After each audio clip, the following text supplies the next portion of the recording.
United USA.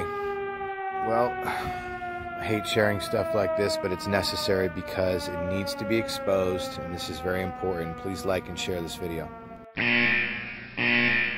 Millions of federal tax dollars have been spent as a part of an effort to create a one-stop fetal tissue shop at the University of Pittsburgh.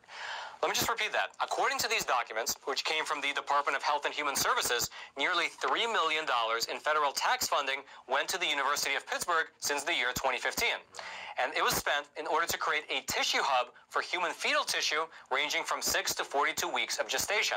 And for your reference, by the way, a full-term pregnancy is 40 weeks, typically. And so their research included full-term babies.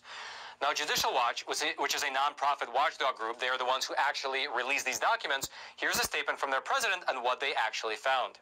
These documents show taxpayer money is being used to turn the University of Pittsburgh into a one-stop human fetal tissue shop. From procuring the tissue from elective abortions, subdividing the human remains, to distributing and shipping the harvested tissue. According to these documents, which were acquired by Judicial Watch through a FOIA request, through a Freedom of Information Act request, this project over at the University of Pittsburgh, it was aiming to develop a pipeline to acquire, quality control, as well as to distribute fetal tissues as well as organs. And in one of these documents, the university says that they have been, quote, collecting fetal tissue for over 10 years, including liver, heart, gonads, legs, brain, genitourinary tissues, including kidneys, ureters, and bladders. And as disturbing as that may sound to you, there is also a racial component to it as well. Because according to the funding proposal that the school gave to the federal government, they included a racial target for these body parts. That's right, they included a racial target for aborted babies. Here's how the Judicial Watch president described the findings within that proposal. The University of Pittsburgh proposal also included a racial target for harvesting of human fetal parts. Of its planned aborted subjects, the University of Pittsburgh desired 50% to be minority fetuses. The proposal suggests that the subjects be diverse because Pittsburgh is diverse. The U.S. Census Bureau shows the city of Pittsburgh is close to 70% white. Now, a spokesperson for the university responded to these findings and justified their research this way.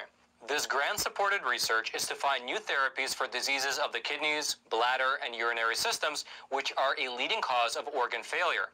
By providing a central hub for researchers across the country, this program allowed scientists across the country to access tissue necessary to tackle this growing public health concern. Researchers have no part in any decisions as to the timing, method, or procedures used to terminate the pregnancy. All tissue is obtained in compliance with the Pennsylvania Abortion Control Act, as noted in the grant. Now, the timing of the release of these documents is quite interesting.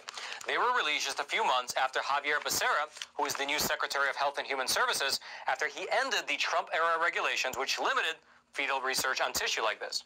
In fact, back in April, the NIH, which is the National Institute of Health, they said that they would end both a ban on research funded by the NIH using fetal tissue procured from elective abortions and regulations requiring prior ethical review on such studies.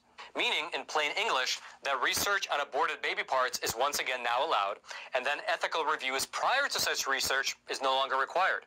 In fact, here's specifically what the statement from the NIH said back in April. NIH reminds the community of expectations to obtain informed consent from the donor for any NIH-funded research using human fetal tissue, and of continued obligations to conduct such research only in accord with any applicable federal, state, or local laws and regulations. Wow. How is this even legal or justified in the United States or anywhere? Unbelievable. Please like and share, get this out there. I know nobody wants to see this or hear this, but it's necessary for people to see and know this. Link to the article will be in the description.